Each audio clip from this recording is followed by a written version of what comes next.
Los objetivos de este trabajo son poder determinar el reactivo limitante y en exceso, y además el porcentaje de rendimiento de una reacción, no solo a través de cálculos, sino también acompañado de la experimentación en la práctica. Para esto se realizarán dos experiencias. La primera, hecha por nosotros los alumnos, y la segunda por el profesor Gabriel Pastrana. La idea es poder adoptar y saber aplicar dichos conocimientos de reactivo limitante, reactivo en exceso y rendimiento de una reacción, que forman parte del estudio cuantitativo de las reacciones químicas, conocido como estequiometría.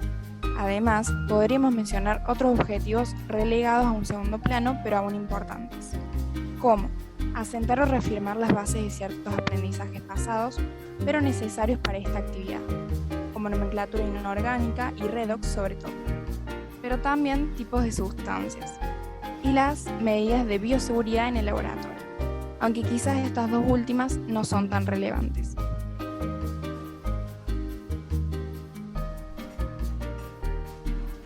Bueno, los materiales que utilizamos en las experiencias son: en la experiencia 1 utilizamos 2 tubos de ensayo, gradilla, embudo, Erlenmeyer, pipetas de 5 y 10 mililitros, propipeta, varilla de vidrio, pipeta, papel filtro, cápsula de porcelana, soluciones de nitrato de plomo 2 y yoduro de potasio y agua destilada, balanza y una estufa. Y en la experiencia 2 utilizamos soluciones de magnesio metal y ácido clorhídrico, un tubo de ensayo, vaso de precipitado, 2 soportes universales, 2 jeringas, probeta, tapón y un tubo conector.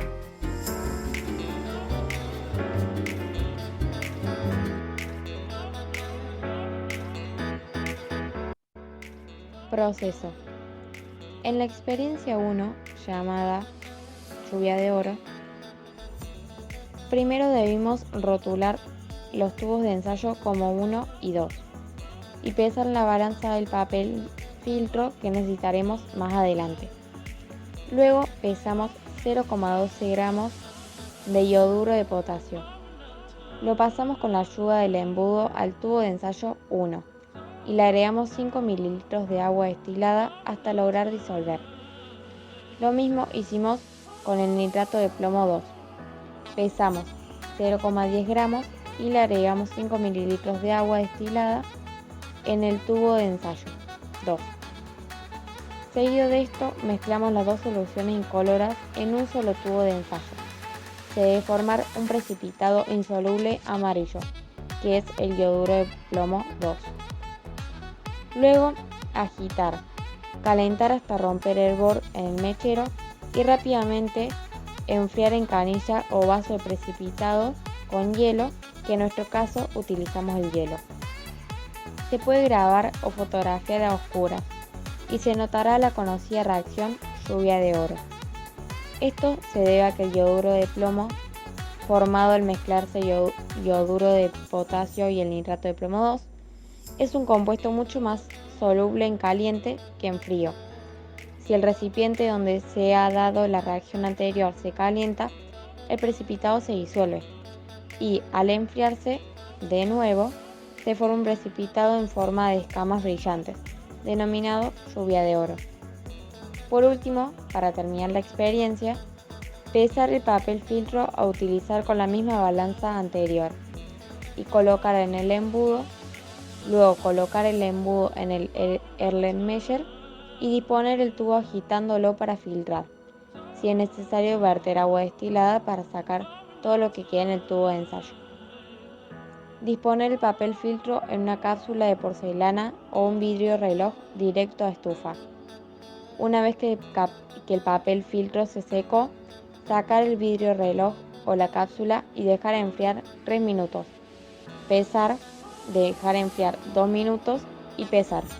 Anotar y sacar la diferencia para cuantificar cuánto yoduro de plomo se formó. Para esto se debió con anterioridad pesar el filtro. La experiencia fue solo observación para todo el curso, simulando que la reacción se haga en condiciones normales de presión y temperatura.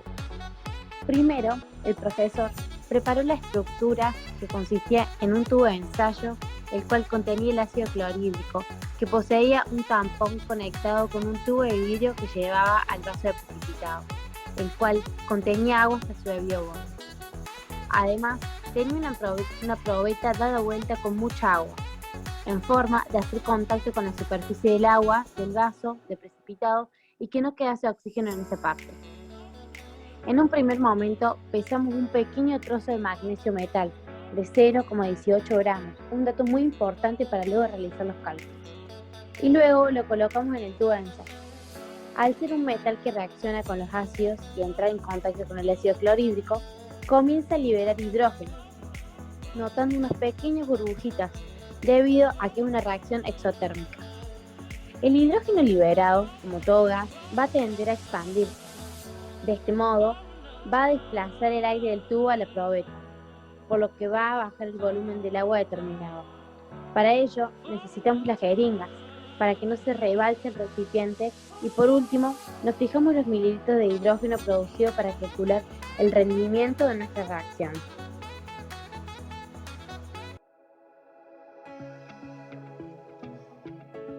Bien, en la experiencia 1 nosotras hicimos reaccionar el ioduro de potasio con nuestra medida 0,12 gramos y el nitrato de plomo 2 de 0,10 gramos. Nosotras al mezclar estas dos disoluciones se forma un precipitado de yoduro de plomo 2 con un color amarillo intenso, es decir, por eso esta indica la flecha que precipita. Pero además también se formó nitrato de potasio, pero al ser soluble, permanece en disolución. Es por eso que no se nota. Ahora, nosotros en esta ocasión utilizamos 0,12 gramos de un reactivo y 0,10 gramos de otro. Es importante que ahora para realizar los cálculos determinemos cuál es el reactivo limitante y el reactivo en exceso. Para eso tendremos que balancear nuestra ecuación, pues si nosotros observamos, esta ecuación no está balanceada. Tenemos 1 de potasio, bien, pero tenemos 1 de yodo, 2 de yodo. Ahí ya no está balanceada, porque necesitamos tener la misma cantidad de reactivos que de productos, tanto de un lado como del otro. Para eso, en esta ocasión es mucho más fácil, simplemente podemos verla y darnos cuenta y haremos dos coeficientes. Básicamente tenemos dos potasios, 2 de yodo, 2 de yodo. Acá tenemos 1 de plomo, 1 de plomo. En este caso, nitrato por el subíndice 2, es decir, tenemos el nitrógeno por el subíndice 2, es decir, tenemos 2 nitrógenos, 2 nitrógenos. 3 por 2 del oxígeno, 6 oxígenos de un lado, 3 por 2, 6 oxígenos del otro lado, es decir, nuestra ecuación está balanceada. Y ahora sí podemos ir a realizar los cálculos necesarios para el reactivo limitante y el reactivo en exceso. Bien, ahora sí podemos calcular el reactivo limitante y el reactivo en exceso. Para eso tendremos que saber sus pesos moleculares. Es importante que conozcamos sus pesos atómicos, que en esta diapositiva los pueden ver en la parte inferior derecha. Bien, del yoduro de potasio, por cada elemento, tanto por sumado el yodo y el potasio, son 166 gramos. Pero tener el coeficiente 2 lo debemos de multiplicar y nos tenemos en total 332 gramos. Ahora, del nitrato de plomo 2 tenemos 331 gramos. Si quieren pueden realizar los cálculos, pero básicamente serían del plomo 207 gramos, sumado al del nitrógeno 14 gramos por 2, que tener el subíndice, y del oxígeno 16 gramos por el 3 y el 2, es decir, por 6. Suma todo esto da 331 gramos. Si queremos, podemos también verificar si las masas están balanceadas, es decir, sumamos cuánto nos da en reactivos y en productos. Nosotros sumando 332 gramos más 331 nos da 663 gramos en reactivos. Ahora en productos tenemos 461 más 202. Eso nos da 663, es decir, tenemos la misma cantidad de masa en una que en otra. Ahora sí, para sacar el reactivo limitante y el reactivo en exceso tenemos que realizar una regla de 3 simples. Para eso, utilizamos aquí esta. Si nosotros, basándonos en nuestros datos calculados, necesitamos 332 gramos de yoduro de potasio que van a reaccionar con 331 gramos del nitrato de plomo 2. Nosotros vamos a utilizar 0,12 gramos. Y si nosotros utilizamos 0,12 gramos de yoduro de potasio, vamos a necesitar o va a reaccionar con 0,12 gramos de nitrato de plomo. ¿Nosotros tenemos esa cantidad? No, tenemos 0,10 gramos, es decir, menos. Ya con esta reacción, con este cálculo, nos podemos dar cuenta que nuestro reactivo en exceso vendría a ser el iodo de potasio y el reactivo limitante, nuestro nitrato de plomo 2. Pero de todas formas, vamos a realizar con el nitrato de plomo 2. Es la misma ecuación, nada más que la utilizamos con el otro dato, 0,10 gramos de nitrato de plomo 2, necesitamos 0,10 gramos de iodo de potasio. ¿Tenemos esa cantidad? Sí, y más, 0,12. Es decir, en conclusión, el iodo de potasio es el reactivo en exceso y el nitrato de plomo 2 el reactivo limitante. Por lo tanto, esta ecuación la quitamos porque no es viable. Ahora podemos continuar con los cálculos. Y bien, las siguientes consignas piden determinar los moles que reaccionan en cada uno. Es decir, cuántos moles tenemos de esto, cuántos moles tenemos de lo otro. Para eso utilizamos esta tablita para establecer los datos más fácilmente. Básicamente, de moles, en nuestra reacción de base necesitamos 2, 1, 1 o 2. Estos cálculos también es importante hacerlos estos datos en próximas cálculos. Y de moléculas serían 2 veces por el número de Avogadro, 1 vez por el número de Avogadro, 1 vez por el número de Avogadro y 2 por el número de Avogadro. Ahora nos vamos a concentrar nada más en los reactivos porque es lo que nos pide. Entonces necesitamos calcular ahora la cantidad de moles. Primero, en este caso no hay que calcular los reactivos con el reactivo limitante porque hay que saber cuánto tenemos de uno y del otro, sin importar el reactivo limitante. Bien, si nosotros tenemos 332 gramos del iodo de potasio, son 2 moles, es decir, esto equivale a 2 moles. 0,12 gramos del iodo de potasio son, realizamos las reglas simples, 7,22 por 10 a la menos 4 moles. Ya tenemos cuánta cantidad del reactivo en exceso, en moles. Ahora calculamos el reactivo limitante. Si nosotros tenemos 331 gramos de nitrato de plomo 2, esos son o equivale a 1 mol. Ahora, si nosotros tenemos 0,10 gramos de este, equivalen a 3,02 por 10 a la menos 4 moles. Esto es lo mismo, nada más que trabajamos con diferentes ceros. En un lado gramos, que es el dato que ya tenemos, y el otro que estamos calculando. Bien, ahora de acuerdo a los cálculos del punto 2, calculamos cuánto nos quedaría sin reaccionar del reactivo en exceso en moléculas. Para eso necesitamos saber cuánto es lo que tenemos. Sabemos que tenemos 0,12 gramos. Bueno, estos 0,12 gramos, ¿cuántas moléculas vendrían a ser? Antes sacamos los moles. Entonces directamente podemos multiplicarlo por el número de Avogadro, que vendría a ser 1 mol.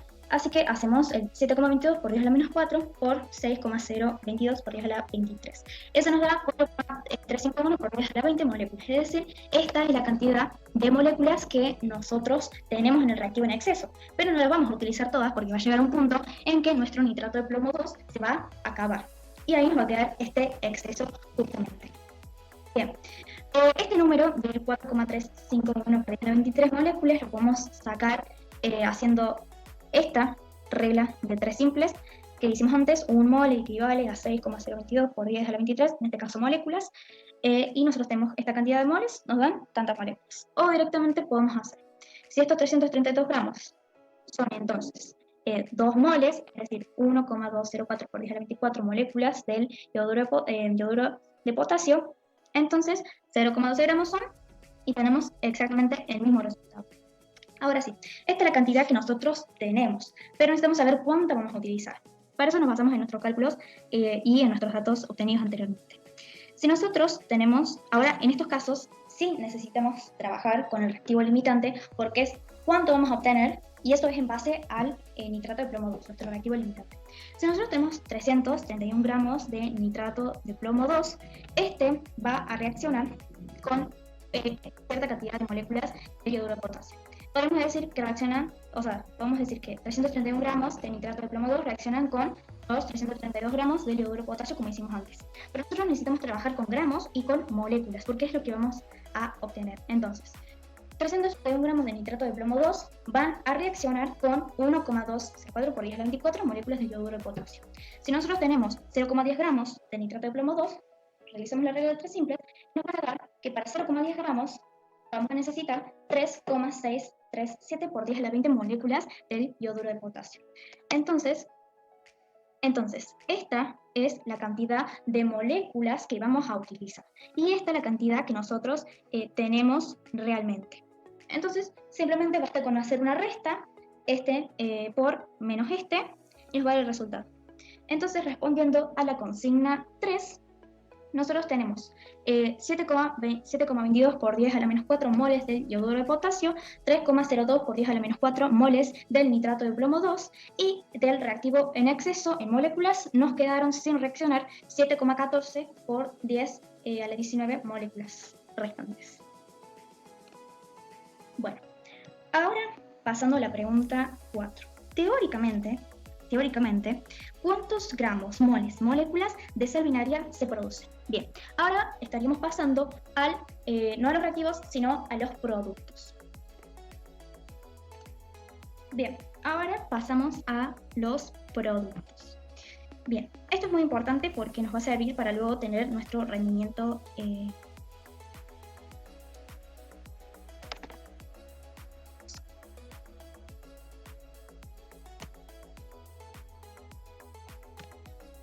Bien, entonces ahora deberemos utilizar los datos que calculamos anteriormente en nuestra tablita aquí, pero de los productos. Primero lo que pide es en cuántos gramos, si vamos a calcular cuántos gramos, moles y moléculas de la sal binaria. En este caso se formaron dos sales, esta es binaria, el yoduro de plomo 2, y esta es nuestra sal ternaria. En este caso nada más nos vamos a enfocar en la que precipitó. Bien, ahora para todos estos cálculos vamos a tener que utilizar el reactivo limitante como mencionaba antes, porque va a llegar un punto en que este se nos va a acabar y ahí no podemos seguir produciendo más. Por eso que es importante utilizar este dato exactamente. Bien, basándonos en nuestros datos de la ecuación de base, nosotros necesitamos, es decir, 331 gramos del nitrato de plomo 2 van a producir 461 gramos del yoduro de plomo 2. Entonces si nosotros utilizamos 0,10 gramos del nitrato de plomo 2, hacemos la regla de 3 simples y se producirían 0,139 gramos. Esto es importante, no es importante porque vamos a utilizarlo para el rendimiento teórico. Ahora vamos haciendo exactamente lo mismo, pero vamos a cambiar. En vez de gramos, moles y luego moléculas. Bien. Acá nosotros necesitamos, ven que siempre trabajamos con el reactivo limitante, un dato muy importante. Nosotros necesitamos si nosotros tenemos 331 gramos del nitrato de plomo 2, van a reaccionar produciendo un mol del yoduro de plomo 2. Eso no lo sacamos de este dato, al balancear nuestra ecuación. Por eso es muy importante balancearla correctamente. Si nosotros tenemos 0,10 gramos del nitrato de plomo 2, vamos a tener 3,02 por 10 a la menos 4 moles del yoduro de plomo 2. Y lo mismo ahora, pero con las moléculas. Como dijimos acá, si nosotros vamos a tener un mol de este producto, sería una vez por el número de Avogadro, ¿sí? Si nosotros 331 gramos del nitrato de plomo 2 reaccionan produciendo 6,022 por 10 a la 23 moléculas de yoduro de plomo 2. 0,10 gramos nos van a producir entonces 3,819 por 10 a la 20 moléculas del reactivo de yoduro de plomo 2. Ahora, dentro de este dato, eso es lo único que pediría en el punto 4, pero necesitamos también del punto 5 calcular cuántos gramos de la sal ternaria se produce. Ahora sí pasamos y calculamos nuestra sal ternaria, que sería el nitrato de potasio. Bien, sería exactamente los mismos datos, justamente ahora utilizamos gramos, así que bien, calculando, que ya lo calculamos anteriormente, su peso atómico es de 202 gramos. Entonces, siempre utilizando el reactivo limitante. 331 gramos de nitrato de plomo 2 van a producir 202 gramos de nitrato de potasio. Si yo utilizo 0,10 gramos, me van a producir 0,06 gramos del nitrato de potasio. Bien, y por último, el punto 6, luego de haber pasado por la estufa, de haber pesado nuestro filtro, y haber pesado el filtro y haberle restado luego su peso, vamos a obtener el rendimiento real. En nuestro caso, cuando pesamos el filtro solo, nos dio 0,7 gramos. A eso, bueno, en este caso está puesta al revés, pero cuando lo pesamos con ya finalmente lo que sería, bueno, la sal binaria, el yoduro de plomo 2, pesaba 0,90 gramos. A eso le tenemos que restar lo que sería el peso del filtro y nos dio 0,13 gramos. Esos 0,13 gramos son el rendimiento real, lo que nos dio de esta sal binaria importante para calcular el rendimiento. Bueno, utilizando este dato y el ya calculado anteriormente rendimiento teórico que lo marqué, vamos a utilizar y reemplazar los datos de la fórmula de rendimiento Entonces, nosotros para calcular el rendimiento necesitamos nuestro rendimiento real, que eran 0,13 gramos, dividido el rendimiento teórico, que lo habíamos calculado anteriormente, que eran 0,1339 gramos. Eso lo multiplicamos por 100 y nos dio un rendimiento del 93,5%. Seguimos con los cálculos. Ahora, en la experiencia 2, básicamente esta fue nuestra reacción. Nosotros utilizamos un pedazo de magnesio sólido, pero una pequeña porción y mucha cantidad, o ya estaba puesto en exceso el ácido clorhídrico. Es decir, acá ya de por sí sabíamos que nuestro ácido clorhídrico iba a ser un reactivo en exceso y por lo tanto el magnesio el reactivo limitante. Primero debimos pesar cuánto era el magnesio, que fueron 0,18 gramos. Cuando nosotros hicimos poner en contacto estas dos sustancias, estas dos sustancias, nos dio como resultado hidrógeno molecular y el cloruro de magnesio. Esto se debe a que el magnesio es un metal que reacciona con los ácidos y al entrar en contacto con este ácido, el ácido clorhídrico, se empieza a liberar calor e hidrógeno. Calor e hidrógeno al ser una reacción exotérmica, pero es además de eso una reacción de tipo redox. ¿Qué quiere decir eso? Que hay un intercambio de electrones entre sus elementos. Quiere decir que uno o más electrones se transfieren entre los reactivos, que en nuestro caso son un metal y un ácido, provocando un cambio en sus estados de oxidación. Es decir, entonces, este metal más un ácido nos forman el hidrógeno molecular y un tipo de sal, que es en este caso el cloruro de magnesio. Bien, ahora necesitamos balancearla a nuestra ocasión y lo vamos a hacer a través del desarrollo redox. Bien, primero debemos establecer los estados de oxidación. En el caso del magnesio, del hidrógeno, al no estar combinados con ningún otro elemento, son 0. En este caso, el ácido clorhídrico, justamente, el cloro está actuando con -1 y el hidrógeno siempre +1. En este caso, del cloruro de magnesio, el cloro va a estar actuando en -1 y si nos fijamos en la tabla periódica, el magnesio está con +2. Y tiene sentido si lo comprobamos. Magnesio +2, -1 por 2, -2 igual a 0. Así que estaría bien. Ahora, si nosotros nos fijamos, acá pasamos de magnesio 0 a magnesio +2. ¿Qué quiere decir? Que se oxidó, es decir, perdió electrones, por eso se volvió más positivo. Ahora, el hidrógeno +1 se volvió 0, es decir, que se redujo. Por lo tanto, el agente oxidante vendría a ser el hidrógeno y el agente reductor el magnesio. Y bueno, acá lo establecemos. Primero, debemos balancear las masas. En este caso tenemos 1 y 2 hidrógenos. En este caso ya estaría porque tenemos un magnesio y un magnesio. Así que solo deberíamos equilibrar eso, poniendo un coeficiente 2. Ahora tenemos que equiparar las cargas también. Acá tenemos 1 por 2, tendríamos +2. Por eso agregaríamos entonces +2 electrones. ¿Para qué? Porque lo va a volver negativo, es decir, lo reduciría volviéndose a 0 y 0.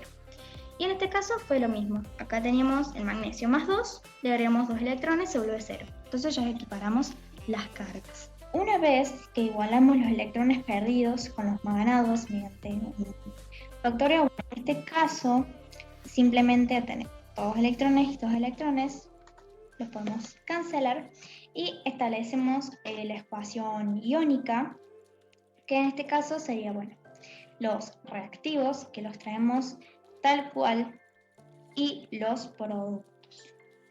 Y por último vamos a la ecuación general, es decir, los coeficientes obtenidos de esta las trasladamos a la ecuación general.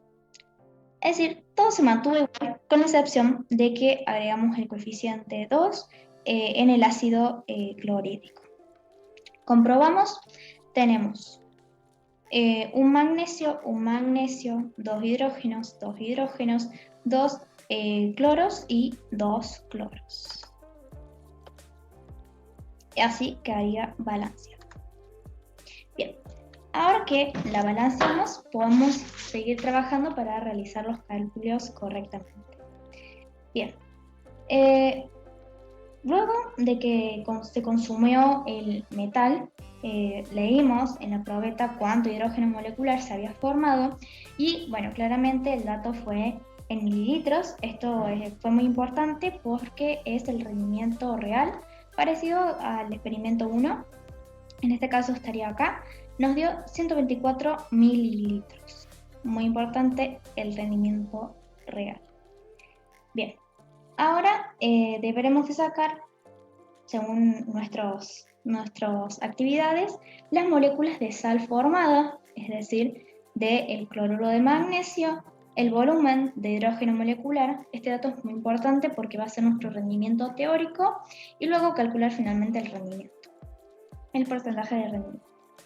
Bien, es decir, nosotros tenemos los datos de los reactivos en gramos, por lo cual vamos a trabajar en gramos, y moléculas o en mililitros, dependiendo de lo que vayamos a calcular. Bien, primero vamos con la cantidad de sal formada. Necesitamos saber cuántas moléculas, es decir, directamente vamos a calcular los gramos del metal, que ya sabemos que es nuestro reactivo limitante, por eso vamos a trabajar con este. Bueno, si nos fijamos en la tabla periódica, la masa atómica del magnesio es de 24 gramos, y en este caso tenemos un mol de la sal formada, lo que equivaldría a una vez por el número de Avogadro. Es decir, entonces, si nosotros al reaccionar 24 gramos de magnesio nos da como producto 6,0222 por 10 a la 23 moléculas del cloruro de magnesio, cuando utilicemos 0,18 gramos nos va a dar como producto 4,516 por 10 a la 21 moléculas del cloruro de magnesio. Bien, ahora el volumen de hidrógeno molecular. En este caso no lo podríamos calcular porque bueno, hay que tener en cuenta que esta reacción nosotros la estaríamos haciendo como si estuviera en condiciones normales de presión y temperatura, CNPT, pero bueno, en condiciones normales de presión y temperatura y que sea en gas, únicamente el hidrógeno, por eso el resto está tachado. Bien, en este caso al tener un mol del hidrógeno equivaldría a 22,4 litros en volumen. Entonces, con 24 gramos de magnesio nos da como producto 22,4 litros de hidrógeno. Con 0,18 gramos realizamos raíz de 3 y nos daría como producto 0,168 litros. Este es nuestro rendimiento teórico. Y ahora, ya que tenemos el rendimiento teórico y el rendimiento real, pasamos a calcular nuestro rendimiento. Reemplazamos los datos, los que obtuvimos en la experiencia y los calculados, lo que nos daría un rendimiento del 73,8%, un poco más bajo que el anterior.